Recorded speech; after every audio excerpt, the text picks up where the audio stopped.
और इस वक्त ये खबर आ रही है, बहुत ही दुखद खबर कि रामविलास पासवान, केंद्रीय मंत्री रामविलास पासवान नहीं रहे हैं। और ये जानकारी उनके पुत्र चिराग पासवान ने ट्वीट कर दी है। रामविलास पासवान बीमार चल रहे थे और अस्पताल में आईसीयू में भर्ती थे, बल्कि इस चुनाव की गहमागहमी के दौरान लगातार चिराग पासवान अस्पताल जाते रहे और उसके बाद वो चुनाव का काम करते रहे। रामविलास पासवान का निधन 74 साल की उम्र में हुआ। हमारे साथ मनीष कुमार इस वक्त फोन लाइन पर जुड़ रहे हैं। मनीष, ये जानकारी आ रही है जो चिराग पासवान ने ट्वीट किया है। एक लंबा पॉलिटिकल करियर रामविलास पासवान का रहा, केंद्र में मंत्री रहे लगातार, और बिहार चुनाव के ठीक पहले ये बहुत ही अफसोसनाक खबर आई है।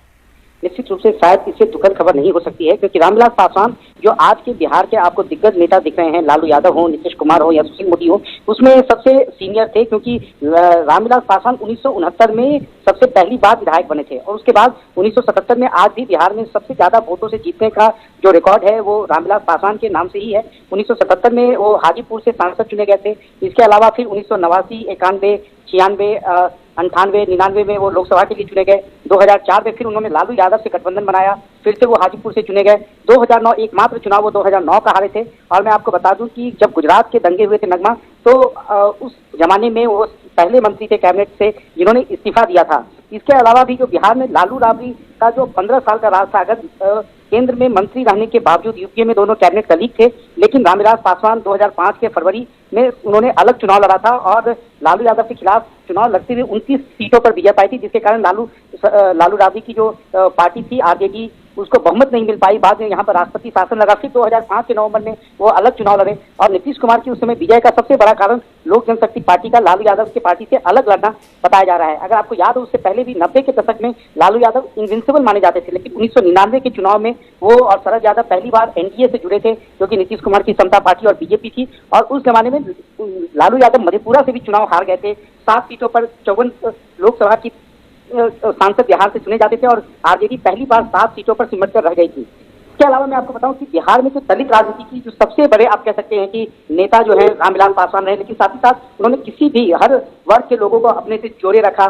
उनकी लोकप्रियता का अंदाजा आप इसी बात से लगा सकते हैं कि 2014 के पहले, अगर आपको याद हो, तो नीतीश कुमार 2013 में एनडीए से वॉकआउट कर गए थे और रामविलास पासवान पहले नेता थे जिन्होंने नरेंद्र मोदी को प्रधानमंत्री पद के उम्मीदवार के रूप में न केवल चुना था, बल्कि उनके साथ उन्होंने चुनाव भी लड़ा और उस चुनाव में मात्र 2 सीटों पर नीतीश कुमार को विजय प्राप्त हुई थी। लालू यादव 4 सीट जीते थे और एनडीए को 21 सीटों पर विजय प्राप्त हुई थी। और यही एक कारण है कि आज चिराग पासवान के बगावती तेवर होने के बावजूद बीजेपी ने किसी भी तरह का कोई ऐसा एक्शन नहीं किया जिससे कि दलित वोटरों को एक लगे कि रामविलास पासवान जब अस्पताल में है तब बीजेपी ने उनका साथ छोड़ दिया। और ये बताया जा रहा है कि प्रधानमंत्री हर दिन जो है चिराग पासवान से कम सुबह और शाम रामविलास पासवान की खबर जरूर लेते थे। और जो भी अभी हाल में उनका आज से 4 दिन पहले उनकी सर्जरी हुई थी, उसमें प्रधानमंत्री के विशेष हस्तक्षेप के कारण उनके पर्सनल इंटरवेंशन से बाहर से डॉक्टरों को बुलाया गया, जिसके कारण वो सर्जरी सफल हुई। हालांकि उनकी स्थिति जो है वो और डिटोरिएट की, जिसके बाद आज उनके निधन की खबर आई है।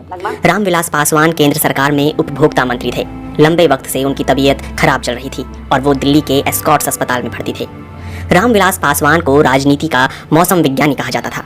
रामविलास पासवान के अनुमान का ही नतीजा माना जाता है कि बिहार की सबसे छोटी पार्टियों में शामिल होने के बावजूद उनकी हमेशा सत्ता में भागीदारी रहती है। यह हिस्सेदारी उन्हें बिहार नहीं बल्कि केंद्र की सत्ता में मिलती रही। रामविलास पासवान ने साल 2000 में लोक जनशक्ति पार्टी की स्थापना की थी। रामविलास पहले जनता पार्टी से होते हुए जनता दल और उसके बाद जनता दल यूनाइटेड का हिस्सा रहे, लेकिन जब बिहार की सियासत में हालात बदल गए तो उन्होंने अपनी पार्टी बना ली। दलितों की राजनीति करने वाले पासवान ने 1981 में दलित सेना संगठन की भी स्थापना की थी। बिहार में दलित समुदाय की दुसाध जाति को एलजेपी का कोर वोट बैंक माना जाता है और इसी जाति के सर्वमान्य नेता रामविलास पासवान माने जाते थे। वो 1969 में पहली बार अलौली सीट से विधानसभा चुनाव जीते और उसके बाद उन्होंने कभी पीछे मुड़कर नहीं देखा।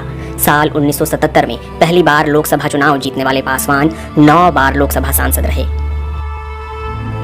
जी मनीष, धन्यवाद आपका इस तमाम जानकारी के लिए। रामविलास पासवान के राजनीतिक करियर के बारे में बताने के लिए। रामविलास पासवान एक ऐसे नेता रहे जो लंबे समय तक केंद्र की राजनीति में रहे और लगातार मंत्री पदों पर रहे।